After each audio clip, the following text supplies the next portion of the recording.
Today I'm cooking in my mum's kitchen on the south coast of England, and we're going to do pie and mash.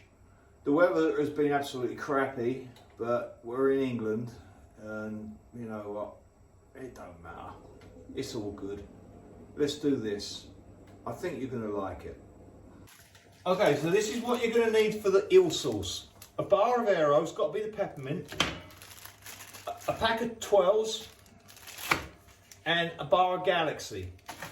Now, I'm only kidding. First we start off with peeling the potatoes, and traditionally you leave the eyes in. That's the way it's done. The eyes being, that's what they call it, that. So these are the eels. When you cook them and you put them in the refrigerator, afterwards you get a gelatin from them. And this is very good for you.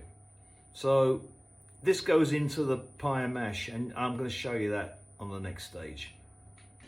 This is going to be the sauce, which they call a liquor, and it's basically just parsley, water with a little bit of salt, and I like to put a little bit of red peppercorns in. It's not traditional, but you know what?